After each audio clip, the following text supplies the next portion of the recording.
Namaste, everyone. Good evening. Honorable ministers, your excellencies, global leaders, distinguished guests, and all my dear friends. I'm delighted to join you here this evening. It is truly my honor to chair this closing plenary session of the Horasis Asia Meet here in Dubai. I trust you've had a very enticing and productive summit so far.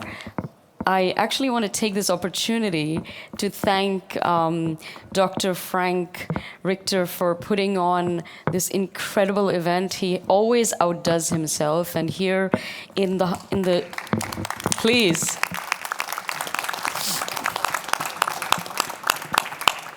Well deserved. In the heart of the Middle East, I think it's such a special occasion.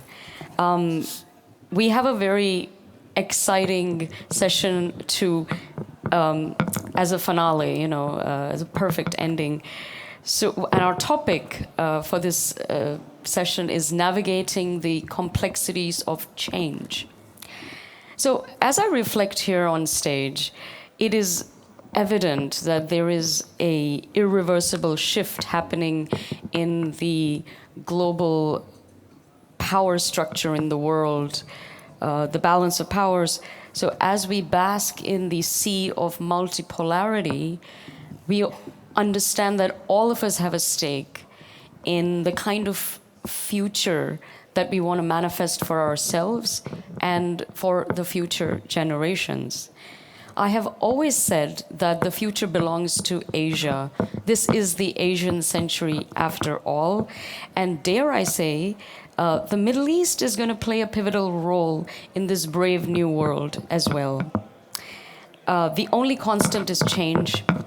Asian entrepreneurs, whether they are small or large, are facing a time of rapid change.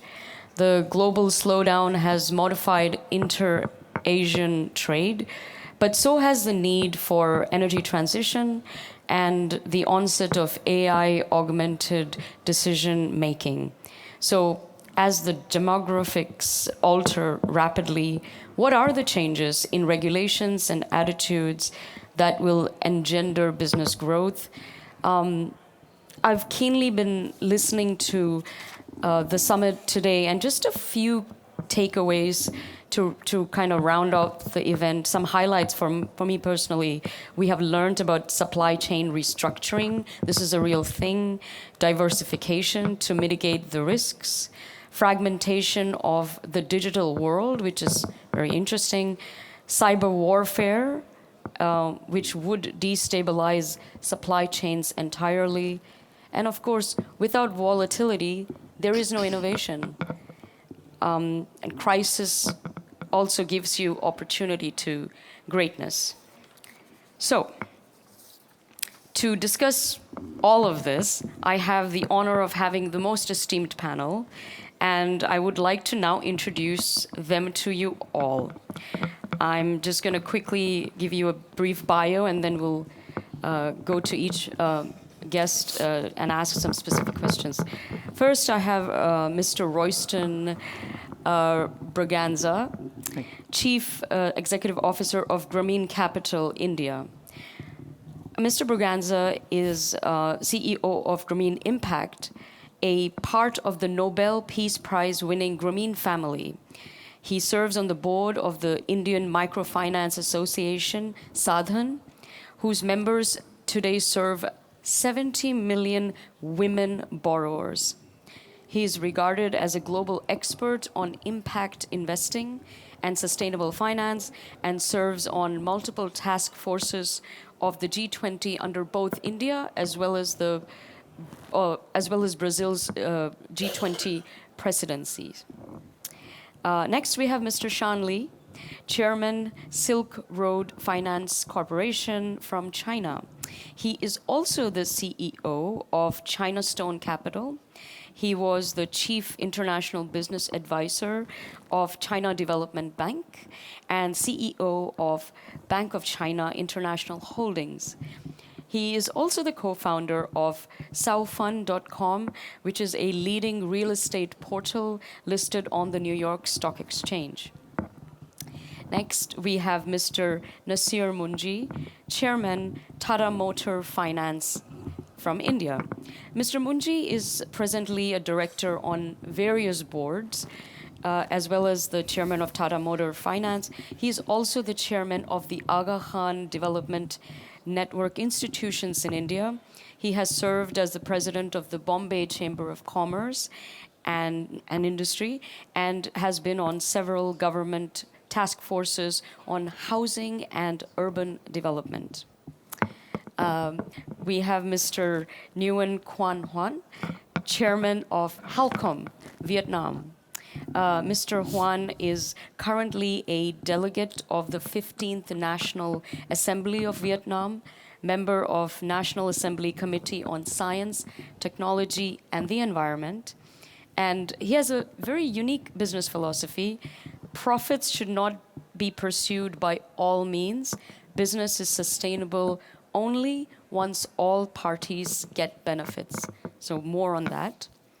We have Mr. Spiros Pappas, chairman of Atlas Iron from Australia, but now also a new resident to Dubai. So Mr. Pappas is also the chairman of Cognion Technologies and Open Learning, which is listed on the Australian Stock Exchange. Mr. Pappas has a long international career in banking and was also the chairman of Brew AI. And, interesting fact, he has been a consulting editor on the definitive Australian Stock Exchange sponsored guidebook, The Entrepreneur's Guide, Startup, Scale Up, IPO. And then lastly, we have Mr. Vinod Sekhar of the PETRA Group, Malaysia. See, the CEO of the PETRA Group, philanthropist, entrepreneur, activist, maverick. Chairman also of the Vinod Sekhar Tribute and the Vinod Sekhar Foundation. And he will be discussing very interesting topics like social capitalism, which is exactly the kind of conversations that we need to be having here. So this is your amazing panel. So let's take it away. I'll start with Mr. Braganza. While change is inevitable, how can we manage change to ensure it is more equitable, inclusive, and sustainable? Wow, this is a topic for a PhD, I'm thinking. But we are actually at a unique time and context. We have the G20 meetings going on in Brazil. We have the COP 29 meetings happening in Baku. And then we are here in Dubai. And I think what we're seeing really is an opportunity to rebuild, an opportunity to reinvent ourselves as a planet. We've got it wrong in the past. Is not a definitive reason we're going to get it right or wrong in the future. So we need to put on our thinking hats and our creativity. And one of the things that we must realize is that you can do well and do good at the same time. It's necessary for us to be able to understand that as we build afresh, we need to build right from the get-go. We need to build right at the bottom of the pyramid, not just focus on a trickle-down effect. And if we're going to wait for a trickle-down effect, there's going to be a bunch more of catastrophes and Arab Springs and other disenchantment that we're seeing geopolitically all across the world. So how do we build right? How do we build with the whole ecosystem benefiting? How do we create those right incentives for everyone? How do we make sure that those who are at the top of the economic pyramid are compensating for those that are at the base of the economic pyramid, not as a dole-out, but really as a partner in that growth process? And so, I would sort of point to microfinance as an example. People who were disadvantaged suddenly brought into the mainstream, especially both economically and gender-wise. 70 million of our clients today are women. And yet we've seen a whole $47 billion of portfolio that we've put on just in India alone as microfinance assets. So how do you create something that's compelling, that's not a philanthropy, that's not seen as subsidized? It's actually mainstream work, and yet being able to address very, very specific reasons. And the other example I want to give and then wrap up so that the other brilliant panelists can get a chance to talk about is what we've done with the SDGs. Everyone was approaching this from the top down. Let's do a $500 billion green bond. Let's do a $1 billion green bond. And we said, is there a way to sort of turn this on its head? And also, let's do $500 million, but let's do 500 bonds of 1 million each. Instead of one bond of 500 million, is there a way to create a whole micro bond mechanism at the base of the economic pyramid? So you bring in SMEs who are into trade, who are into water, who are into food security, who are into carbon, who are into solar irrigation, and create an instrument which is a blended finance instrument where you are able to bring subsidized cost of funds to them by, in some ways, getting the more developed and the corporates to be able to cross-subsidize and blend that finance in so you're able to create a whole economic model at the base of the economic pyramid. So how do you create an ability to do well, do good? $36 trillion is the gap to meet the SDGs. It's not going to happen if each one of us thinks siloed. It's going to happen if each one of things joined up. How do we make sure that Shekhar's success is Huan's success, is Grameen's client's success, and all of these are interlinked, and only then we'll be able to succeed together. Great points. Mr. Lee, your opening statements and also a specific question. Your organization is big on cross-border projects. Do you still think that's a great way to build bridges, especially in Asia?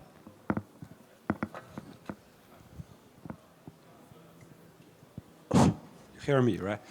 Okay. Actually, I always fascinated by the history of Silk Road. When I was CEO of Bank of China International 20 years ago, which was the largest investment bank in China, I started the Silk Road project. That's long before Chinese government had this Belt Road initiative. Because I think all the great things about the world history, right, including three great religions, all happened on this road. So I just, my first time came to Middle East actually I came together with the former national security advisor of Trump, Joe Bolton, right? I remember he took me here to meet the heads of states of several major countries in this region. That's my first time put my landed my feet in this region. I was really fascinated by the history, culture of this place, and of course other Silk Road countries, all the way to Africa. So I always inspired to try to reconnect with the old Asian, its old history and culture and the people, of course. But 20 years ago, there's not such a consensus for this collectivity. Somehow I was ahead of my time. So I didn't make success.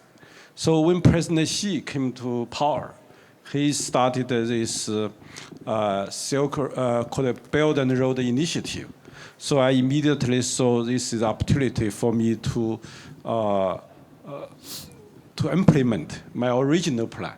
So I created a company called the Silk Road Finance Corporation in Hong Kong. That's where my home is. I'm not just invited Chinese bankers. I got because my career is in the banking industry from US, UK, and Switzerland, as well as China. So I invited about 10 partners. They are American, British, Singaporean, as well as Chinese, etc. So we started this journey. Of course, we found this very difficult. It's not because we difficult to understand the culture. I was, as I said, fascinated about that, and I think we learn from each other, and we can help each other. But the problem is this geopolitics. Yeah, I think at least the reason I tell about my story, basically I want to tell. because I want to share with you, my dear, I think this collectivity is fundamentally good for countries along the Silk Road. Mm-hmm. It's not because Chinese government want to have some geopolitical ambition. I was thinking about the history and the economy point of view. But the real world, all these things been shadowed by the geopolitics. The different U.S. administration, right? They somehow suspicious, if not against, this Chinese initiative. So that make our company and our initiative lots of difficulties. But now I think over time, since China has the Belt and Road Initiative, over 10 years has passed, I see more and more people realize we need to help each other. China, has its build some leading technology in, new energy car, in solar, all those climate issues we will try to address. I think that should be shared, be utilized by countries along Silk Road. So I think there is a great future. And Dubai, where we are today, become kind of the place, collect the West and the East. In a way, I think they are, because I live in Hong Kong, I can see this place become a new Hong Kong, or even do better because Hong Kong is caught in the crossfire of US and China. So I think like India, which has a long history to collect with the Middle East, I think India, China, and Southeast China, Vietnam, all those countries, even Australia, we should work together in this era of, I think, fragmentation. We should maintain a bigger trading bloc, which is Asia, and collect all the way along the Silk Road to Europe, to Africa. I think that's what we should try to work together to maintain, despite all kinds of political challenges we face. Okay, thanks. Thank you for that. Mr. Munjee, global change, climate change, this affects all of us. Can you sort of contemplate on how you see global change and also what sort of impact it will have on all of us? Well, does this work? Thank you very much, and thank you, Frank, for having me. And we were in Athens just a month ago, so it's a great delight to be here. I want to just make a very simple point, is that there are tectonic shifts taking place underneath us, which we have never witnessed before. None of us in our lifetimes. And don't think this is cyclical. This is structural, and it's going to have major impacts in the years ahead. We are seeing finally the breakdown of the Bretton Woods system, which has dictated the financial system since the Second World War. We are seeing the Kazan meeting of BRICS. Do not underestimate what it means. The West doesn't seem to take it seriously at all. But the amount of work that's gone on behind the BRICS by China, by India, and by others, Russia, it is the emergence of a new economic and political bloc that's emerging. The amount of work that's going on under the scenes to create a new payments mechanism after the US weaponized the dollar. The weaponization of the dollar was a big mistake because now it has pushed this new BRICS system. They were so nervous that the Bank of International Settlements canceled M-Bridge, which was a mechanism for these payment systems for the BRICS countries. But now the Chinese and the Russians have enough technology to create a BRICS exchange. So that's happening, and it's going to happen very, very quickly. US debt today is at $35 trillion. It's growing at $1 trillion every 100 days. Its GDP to debt ratio is 106. It has a $150 trillion unfunded liability, which is not in their budget. Let's understand what the US is bust. And if the rest of the world does not hold dollars, which is going to happen if China is moving away from US treasuries and Russia is as well, etc., this is going to have major implications for financial stability.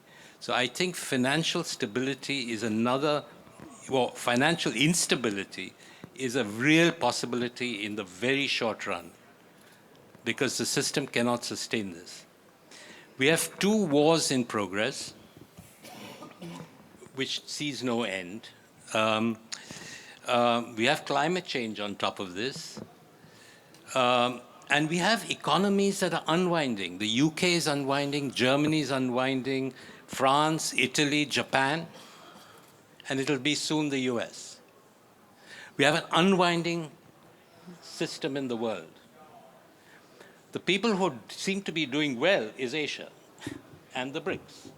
This is another way that BRICS is going to emerge as a very, and again, it's about cooperation. They're very different ideologies. Yeah.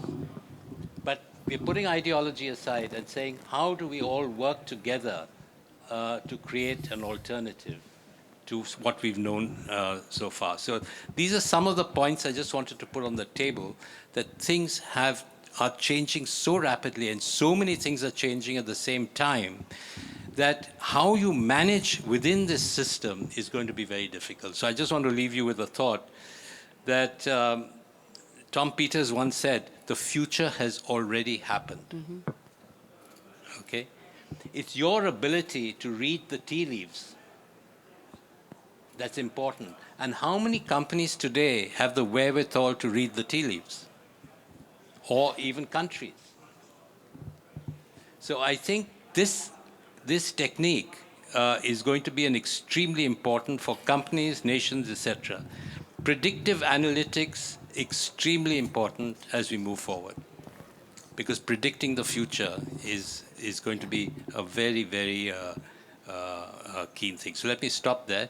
I want to leave you with a quotation by Seneca, my favorite philosopher, the 1st century AD, when he said, "If you do not know to which port you are sailing, no wind is favorable." And that's true for us as individuals, it's true for companies, it's true for nations, and it's true for the world. If you do not know where you're heading, then no wind is favorable. And unfortunately, the world simply doesn't have a clue to which port it's sailing. Thank you very much. Very good. That's your mark. Thank you. BRICS is absolutely a game changer. So exciting to see where that'll go. Mr. Huan, in a rapid changing situation, should Asian companies focus more on business growth, or should they focus more on sustainability? Yeah, that's a good question. That it's like in for all the developing country, we like in the cross. One hand, we want to develop fast to growth rate, but on the other hand, that have to think about the environmental protection and social development. But for me, I think that from my perspective, I think that for the country, if we focus much about the growth rates and forget about the sustainable, environmental protection or social development, one day we have to pay for that, because like in Vietnam or some other country around in China, also Malaysia, Thailand, also we see that the environmental impact assessment, when we see that the pollution, toxics, and all kind of things like the urban cannot be sold like a waste or water supply, sanitation. Then one day when we, at the beginning, maybe growth rather high, like 7% per year, 8% per year, but one day let's stop it, because all the kind of thing that we can use like water for all purpose, we cannot use the waste for the recycle. then economy can stop at the certain level. That cannot be developed anymore. That's for country. And for the companies itself, I think that if the company going to think much about the benefit, profit, that's why our philosophy that should not be profits should not be purchased by own means.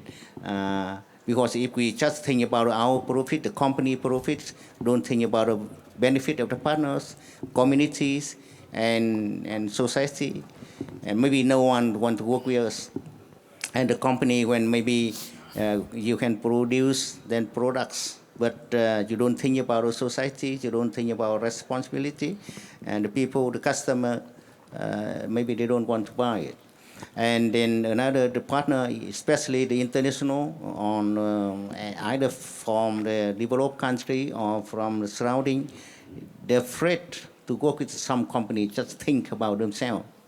And they don't want to keep that kind of relation. They don't want to in cooperation with that company. So how the company can develop without the cooperation with some other partners, without support from the government, without support from the society, then I think that for a company, of course, have to think about a sustainable development.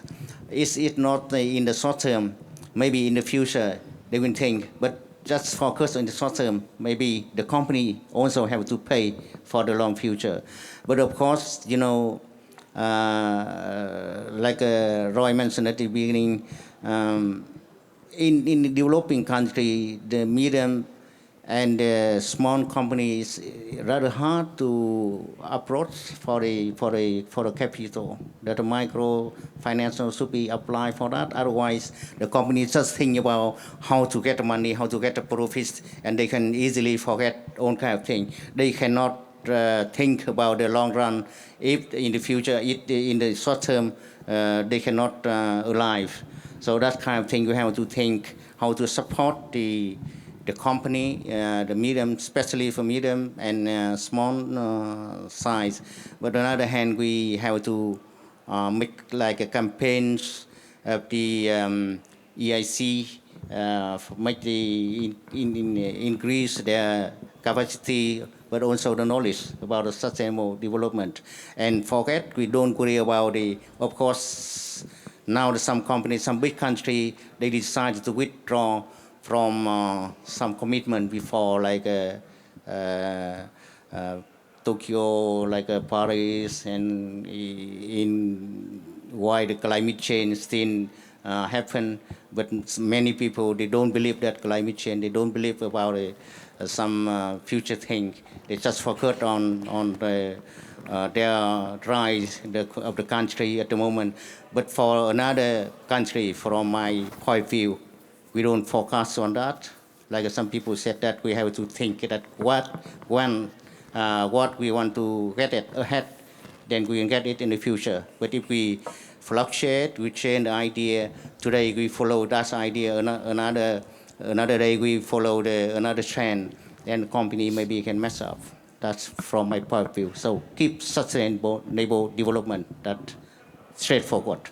Thank you. Thank you. It's about balancing the two, I suppose.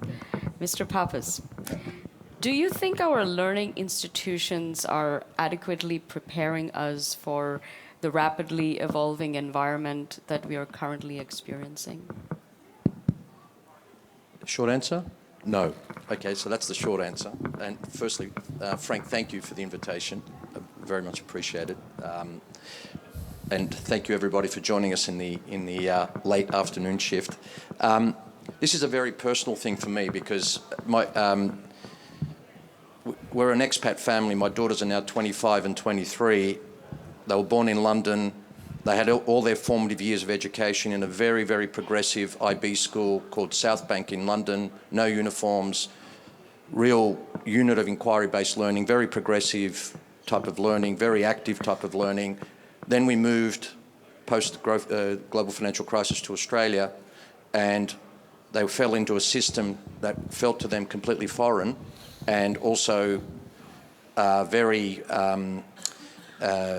passive. And so through that, my curiosity grew around modalities of learning, and how we were failing our children. And so I think from, given that context, I just wanted to make these comments based on that. So I now chair an online education company called Open Learning, which is listed on the Australian Stock Exchange. And one of the reasons I was attracted to this company is because the focus was very much on what's called a social constructivist model of learning, which is all about active learning. And just sort of digging into this over the last decade or so and learning from these amazing educators, what struck me is that our kids are learning in a very different way to the way we did, and we are not adapting. This is literally the remote control for their lives. They are augmented humans already. So they are AI enabled, and they're going to be even more AI enabled. And so a couple of comments there. I think the approach to learning and what they choose to learn is very important to them. So from an approach to learning standpoint, moving from this more passive to a more active way of learning needs to evolve, not just from our schools and our high schools and universities, but also in the corporate life. I mean, basically, with all of this rapid change that's happening, we really need to make sure that we're equipping our citizens to reskill lifelong learning, modular learning, portfolios of learning that are portable. All these things need to happen in a much more purposeful, systematic way. And so that's sort of about the approach to learning, but also what they learn. Obviously, there's so much choice now. There's an incredible amount of choice. So, the way we've taught historically is to basically tell the students, you will learn this way. And of course, there's certain things you do need to learn, like, reading, writing, that's the basics. But higher order learning now needs to be far more intuitive, inquiry-based, project-based, working with peers, sharing knowledge, because that's the world they're living in. And that's what encourages interconnectedness. And so I think we really need to make sure that we're equipping them for the future, because if we don't, we'll be in perpetual decline. And I think the youth empowerment and to promote inclusive growth and also give them the opportunities. So it is all about the opportunities. I'm a social capitalist as well. I think somebody coined it earlier. We need to give, not everybody will rise to the occasion, but you've got to try to give people the opportunity. And I'm actually optimistic, because obviously there's a thing called the internet, and there's a thing called the cloud, and there's a thing called AI, which should all, if it's obviously managed correctly with the right safeguards in place, can all turbocharge this next generation with opportunity. But the institutions and our learning environments need to step up. These sort of institutionalized, centralized ways of learning need to evolve. Great points. Mr. Sekhar, you are an advocate of social capitalism. So could you explain that a little bit? And how can companies integrate sustainable initiatives into their business strategies? And how important is it for companies to make the commitment to social and environmental issues? A lot of it has already been said, but social capitalism is true capitalism, right? It's sustainable wealth creation. That's all it is. Socialism is bullshit. Communism is something worse than bullshit, somewhere around crap. Okay? None of those have worked. It's failed humanity in every shape, way, and form, because it goes against human nature. It goes against what people aspire for. And you can't change human nature just like that. Yes, there are many Gandhis, there are many Dalai Lamas, and there are very good people that are willing to. But they're a very small minority in terms of humanity. And you can't fight that. It's like you understand basics. Greed. Greed is neither good nor bad. Greed just is. right? We're all greedy. Love, food, ambition for power, money. We're all greedy. It's tempering that greed. It's just a very powerful engine. It's like having well, we're in the Middle East, a Bugatti, all right, 0 to 60 in 2 seconds. If you don't know how to drive that car, you're going to run into a tree or run into someone, kill yourself or kill them. But if you can control that car, you can control that engine, know when to accelerate, know when to slow down around the curves, know when to stop and take off again, then you have control over a very, very powerful engine. Then anything is possible. That's all greed is.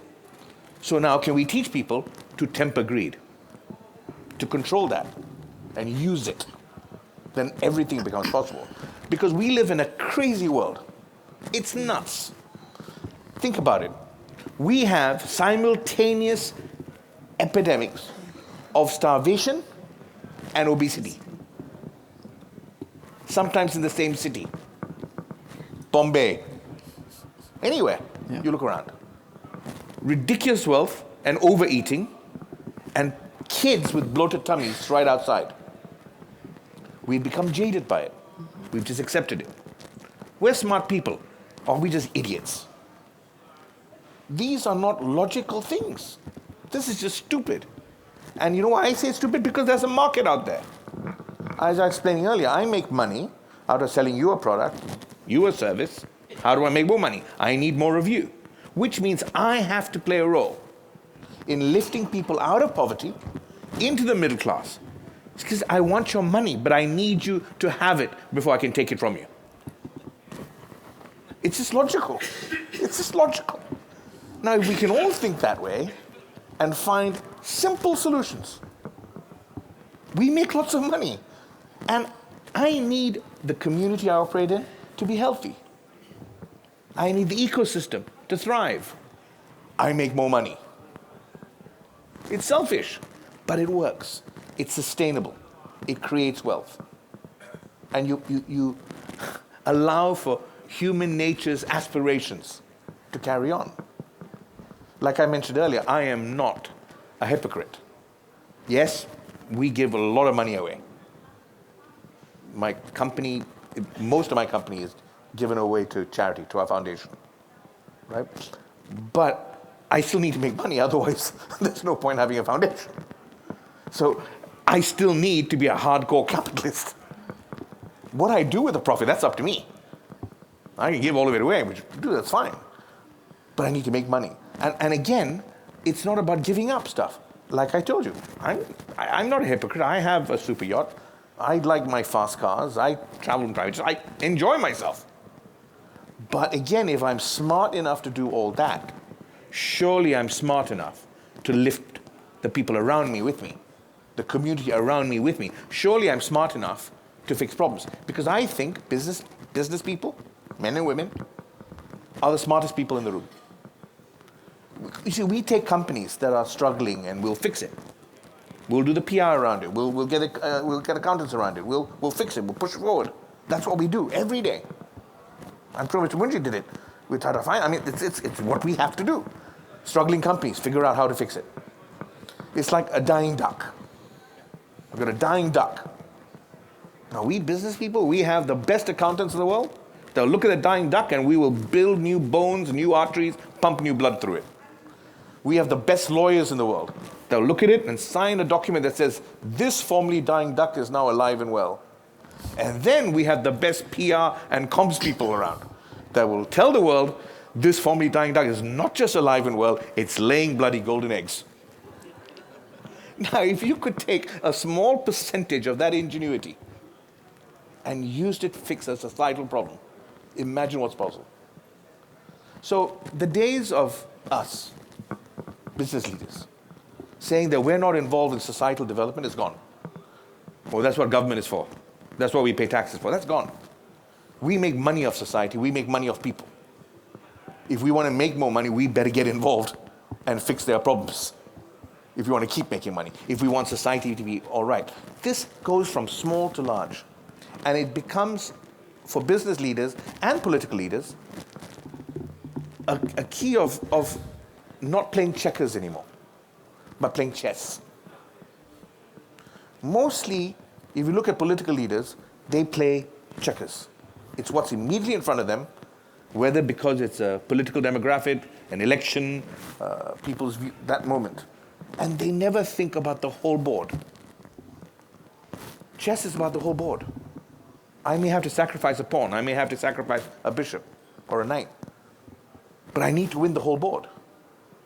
Because when I win the whole board, then I fixed everything. So this evolution mind, going back to what you were saying earlier, is how do you... It's not ESG or CSR. I mean, CSR is so much crap, I hate it.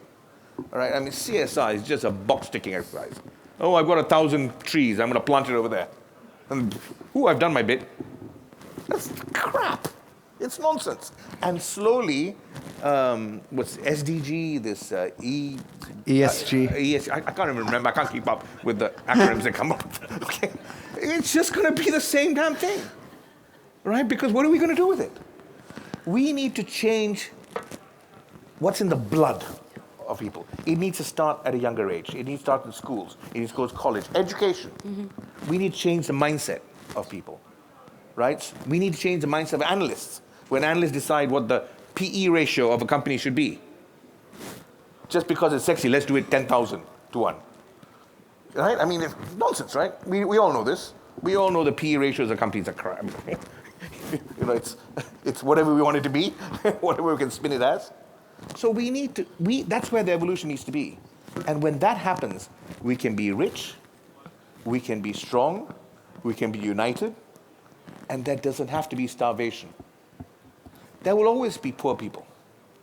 That's not what we're trying to solve. We're not trying to make people rich. We are a community, as a society globally, rich enough to make sure that no one needs to starve, everyone can have a roof over their heads, and access to 3 meals a day.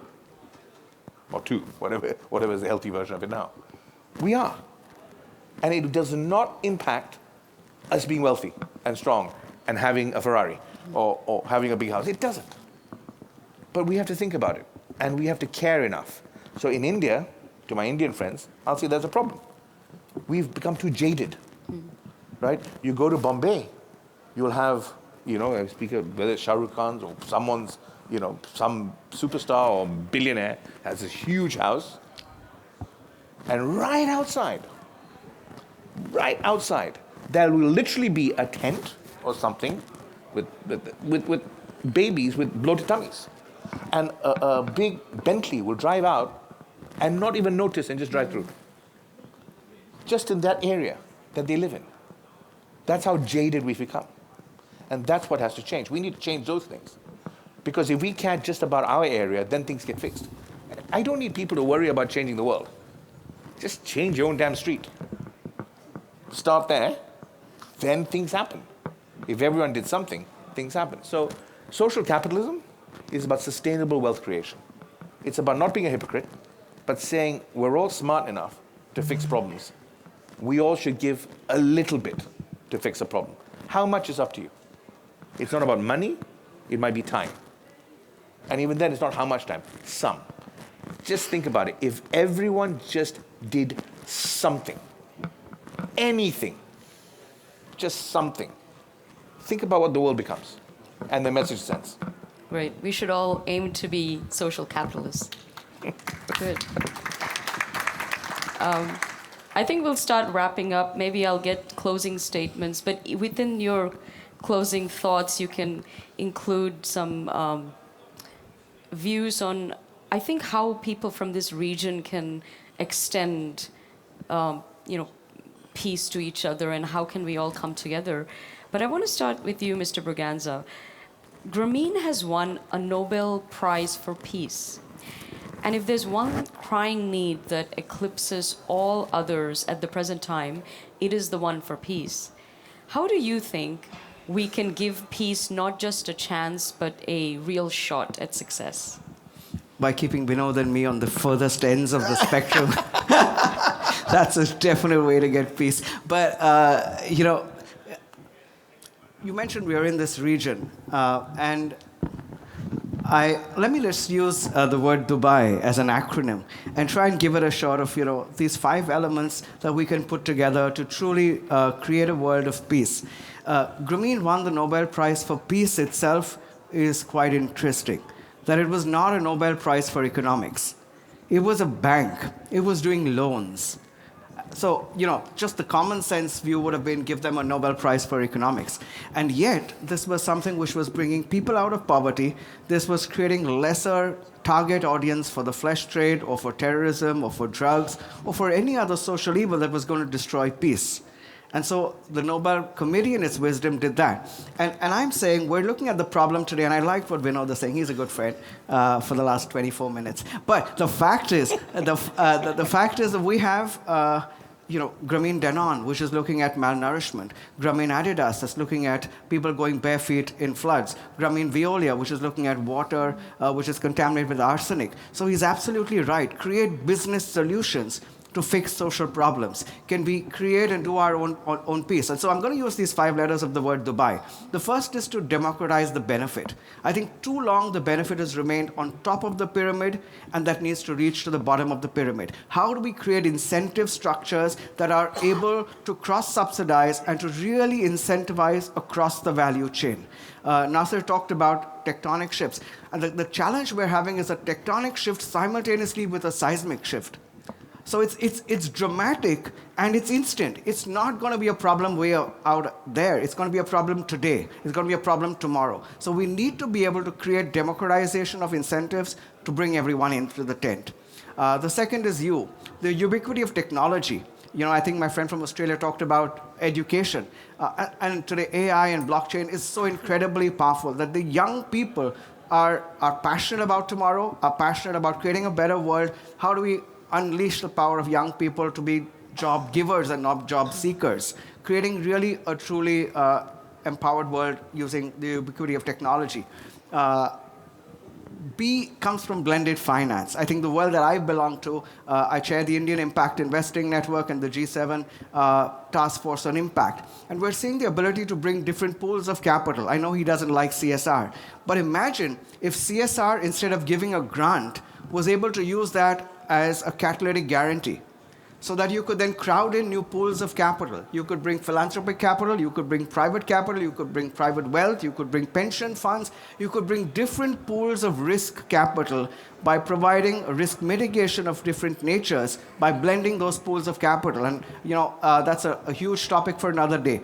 A comes to assessment. If we're not measuring, if we're not assessing impact, then it's not going to happen. So how do we create, my dream is to create an impact currency on the blockchain. So a woman who's put a solar panel over a house or who's built a toilet into the house and improving health indicators of her family is able to monetize that and go to Novartis or go to Shell and sell those and trade those impact currency to be able to get better food for her children. So how do you create that? And therefore, the last I is really impact for sustainability.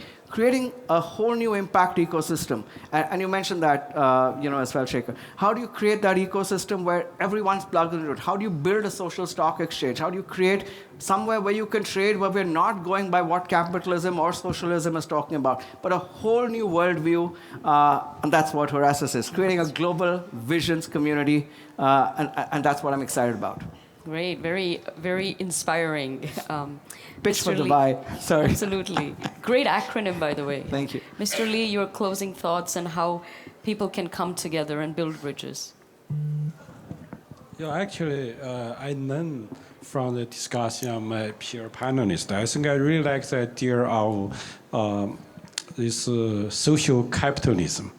I think because I'm from Hong Kong, I think this philosophy should be learned from by capitalists of Hong Kong. I think they are some of the richest people in the world, and they make Hong Kong's real estate the most expensive in the world. But make young people have no job opportunity, and even if they have a job, they work their whole life, they will not be able to buy a decent flat for themselves. So that leads to, as everybody knows, a couple of years ago, the protest on the street, over 1 million people right? I think the Chinese government will kind of be pushed into a corner and have to impose the national security law, etc., etc. I think that's the fundamental reason is not politics. I think it's the failed capitalism in Hong Kong. They basically have this social gap. It's so unfair and not make the society not sustainable. So at the end, you're right, the capitalists will be hurt. You know, some of the, you look at the financial data, some of the biggest real estate tycoons, they for the first time probably in over decades, start losing money big way because it's the economy is going south, right? So I think for that reason, actually, when you introduce me as a banker, actually, I actually like this social, not only social entrepreneurs, social entrepreneurship. So like Don't be scared about capitalism. You're a social capitalist. yeah, I created a political party 4 years ago in Hong Kong. It's called the Bohemia Party, which is Hong Kong city flower of Hong Kong.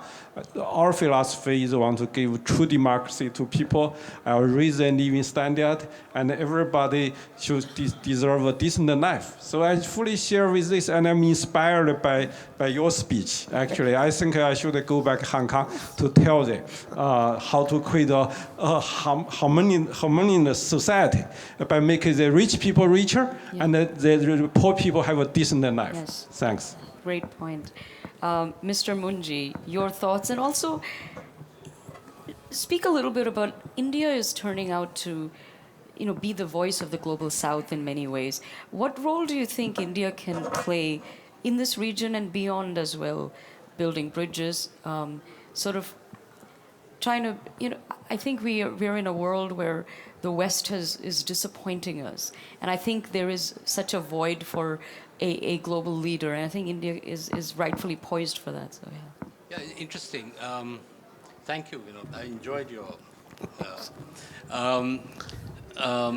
No, I think you know what the BRICS is showing is the word partnership. I think that's a very undervalued word, and when we partner each other, there's so much that can be achieved. So I think even.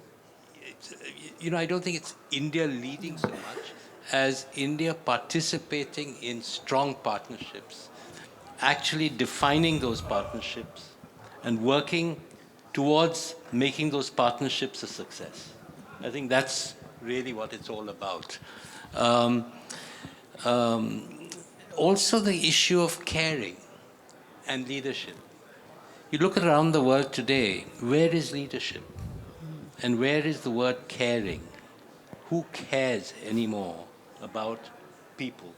And we talk about democratizing, etc.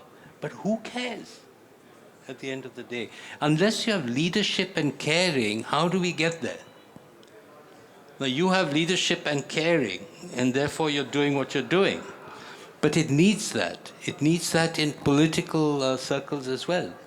Now in India, I have been working in rural development for 40 years in the Aga Khan Rural Support Program. Ratan Tata was one of my first board, Dr. Korean. And I also chair the Aga Khan Foundation, and we are doing work with the poorest communities, and we've been doing that for 40 years. CSR has helped us a lot. And in a sense, again, partnership.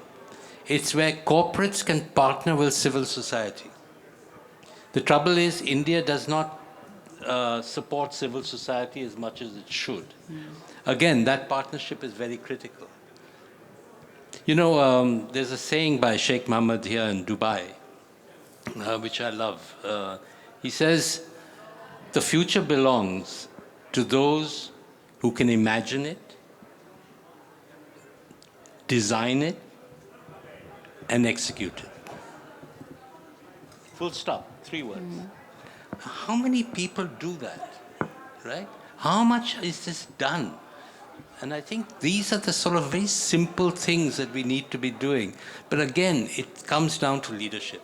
And I'm really dismayed by the lack of leadership and the people who are, you just look around the world. You have Trump, you have Keir Starmer, You have, Macrons of the world, you have Olaf Scholz, Erdogans.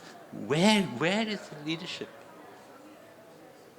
And, in global governance, if you look at global governance, we talk about corporate governance and, ESG and all the things we need to do. What about global governance? Where are we? So I think there's a huge agenda ahead. And I think right-thinking people have to really push that agenda. Thank you. Mr. Pappas, so entrepreneurship, how do entrepreneurs thrive in this rapidly changing time, and then your closing statements as well? Yeah, wow, okay. Well, entrepreneurs, by their very nature, their currency is dealing in a world of uncertainty. So they're probably more naturally predisposed to environments of rapid change because they see, where others see fear, they see opportunity. So I think that's the first point. But it's, what I notice with the entrepreneurs that I work with, and I work with a lot of scale-up companies and mentoring programs, and basically, in a time of rapid change, customer centricity is paramount.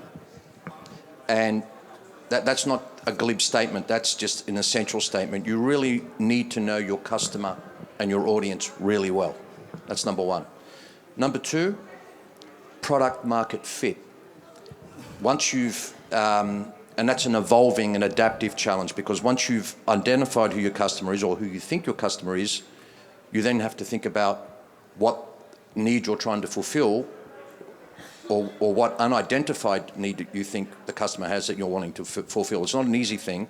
And then you need to understand whether the market is, the addressable opportunity is big enough to reward the effort. So all these things need to be thought through. You then need to sort of be systematic about rapid prototyping, trial and error, fail fast, all that stuff. It all sounds really easy. It's really hard. This is really hard, and many of these businesses fail because they can't get through that sort of so-called valley of death and get through to the other side. I think the key thing I think I would add to that the biggest cost for any entrepreneur, and many of them struggle with this when I ask them this question. They'll say government, regulation, red tape, etc. It's actually time. You run out of money, you run out of time. So you've got to be very thoughtful and purposeful how you're using the money, try to bootstrap as much as you can, and iterate quickly, intelligently. And then obviously, I love the comments from my esteemed panel member there around sort of imagine, design, execute. You really need to do that as an entrepreneur, and you have to do it fast and furious.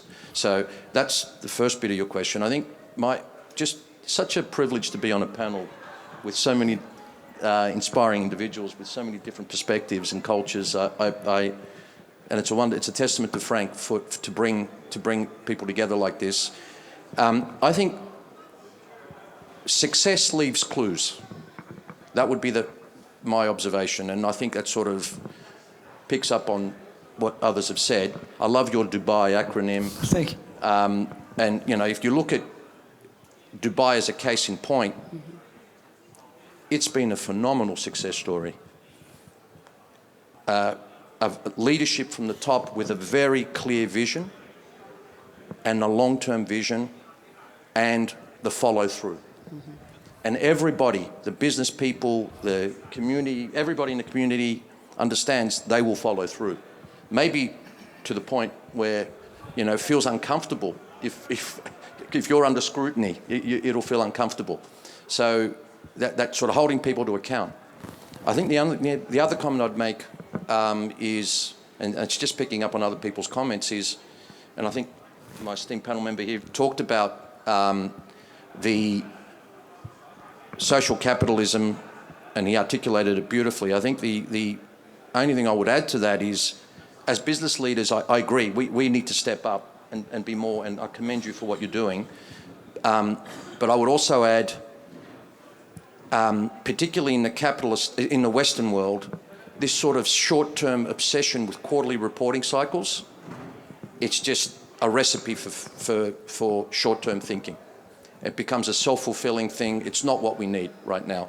And then finally, I'm far more because I want to end on an optimistic note. I'm far more optimistic about the future because of our kids. Because I think, as Mr. Braganza said, I think our children are more socially aware. They're actually more favourably predisposed to diversity of thinking, inclusiveness, and global citizenship. And I think we need to invest a lot of time and effort and resources on encouraging that sense of wonder around being a global citizen, and then sort of following it through with action in a tangible way, and measuring that, and providing opportunities for all through the whether it's obviously having access to internet for everybody, cloud, the ability for everybody to share in the opportunity. I think that would be it. Great, Yeah. Great points. Thank you, Mr. Huan.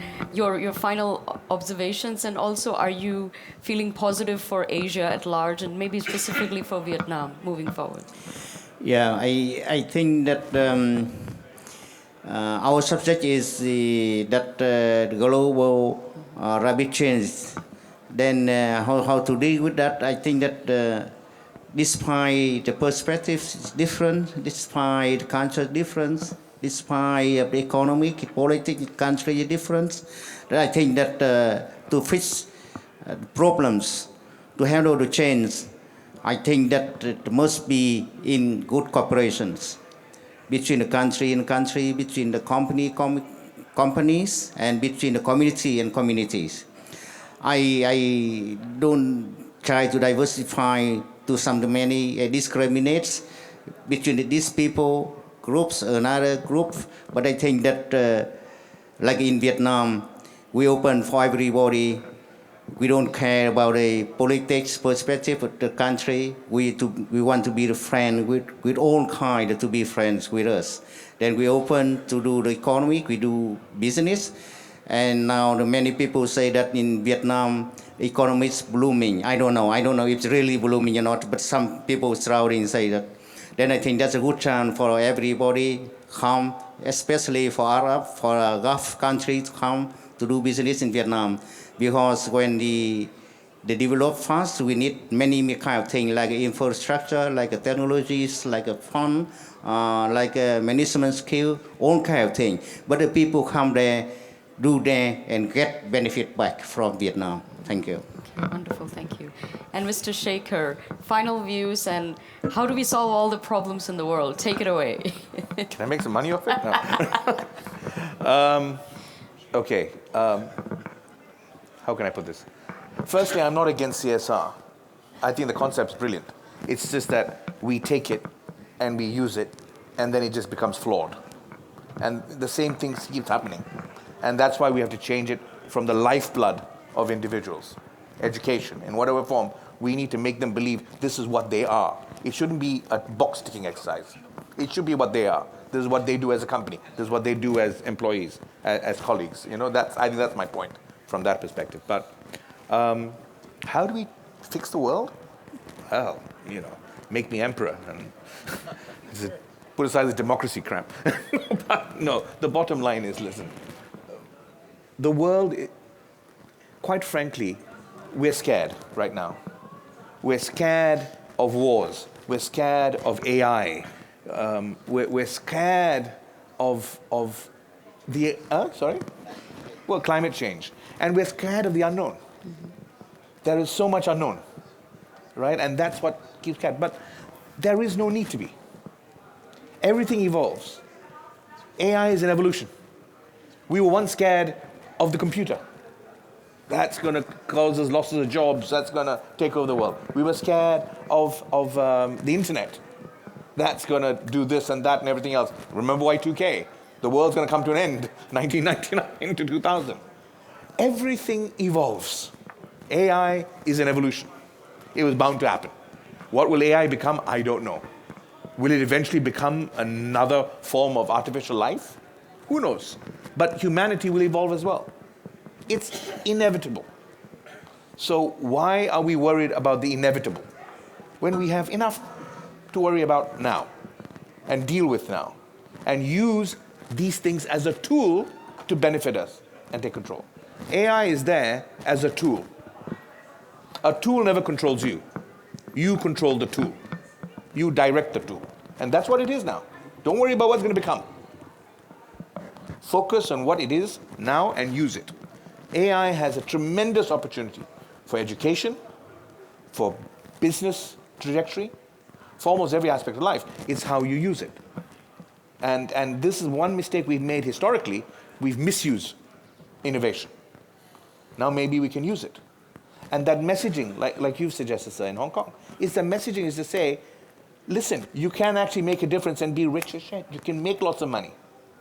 Don't be afraid about it. But why don't you do it and lift the people around you? Again, it's not changing the world. It's not about changing the whole world.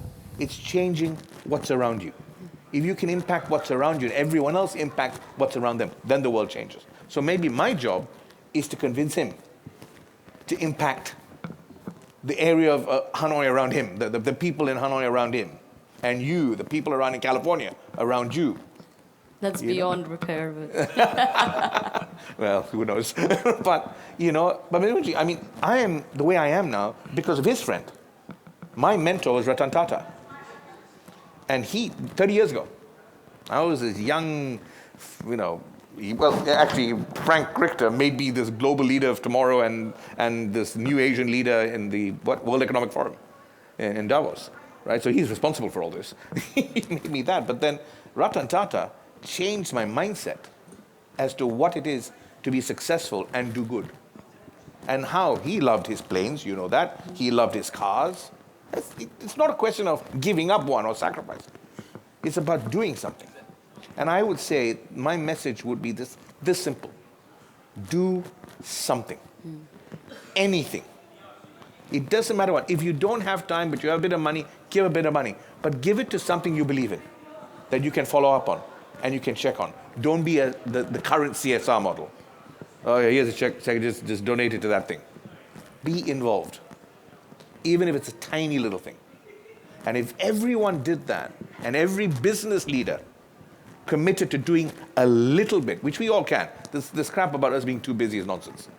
We'll find the time. I mean, we find the time for a lot of things, trust me. So we can find the time if we wanted to. It's just we have to find the time. But do something small. And if we all did that, our colleagues do that, our employees do that. I'll give you one example, what I did in my company. And I'm attacked all the time because, I supported the wrong man to be prime minister and he became prime minister. And he's our Nelson Mandela. But then you make enemies. And they try to tear you down. They'll write fake stories. But this is part of doing the right thing. You have to accept that there'll be a bunch of people that don't want you to be there doing it. Because you're breaking the stalemate. You're breaking what they're used to. And they don't like that. But you've got to do it, though. And good guys win in the end. My father told me this. It takes longer, hurts a hell of a lot more, but if you can remain the good guy, you always win. Question is, can you remain the good guy? When they're trying to buy your soul, when they're trying to kill you, can you remain? You will win. So for me, one of the things I did during the pandemic, which no one else did in my country, is I decided to give my group a bonus. So when everyone was cutting, I said, you know what? I'm giving a 3-month bonus at Christmas to everybody, right? But you can take home 2 months. 1 month, you have to name somebody, a friend, a cousin, a sister, an aunt, an organization that you really feel needs help. And that 1 month bonus from you will be sent by us with a check, with a letter saying that you gave up your bonus so they could have it. Now, what that did is, it's not about the amount that was given, right? What that did is all of them suddenly felt this thing, what it's like to give something. The small amount, but they gave it. They made a difference to one other person's life, that they did it. And the thanks they got. You see, it's like a drug. It becomes addictive. You want more of it. And you want to get involved and get more of it. And that was my point to them. You know, do this and you keep doing it. And they all got more involved in philanthropy. So it's like I said, it's a mindset change. How do you get people's mindset? So yeah, my answer to what's changing the world, fixing the world, everyone needs to do something around them. And it doesn't matter how small, but just something. Wonderful, thank you. I'm so impressed that all of you stayed until the very end. So thank you for gracing us with your presence. We're out of time, just to conclude, I just wanted to leave you with a few thoughts. Internationalism needs a new curator today, and that new curator is very likely Asia. There is so much we can do, should do, and will do together. We should be energized by the opportunities before us, a shared future built upon respect and trust and the embrace of a better tomorrow. Thank you so much. Namaste, shukran. Hope to see you at the next Horasis. Give yourselves a round of applause.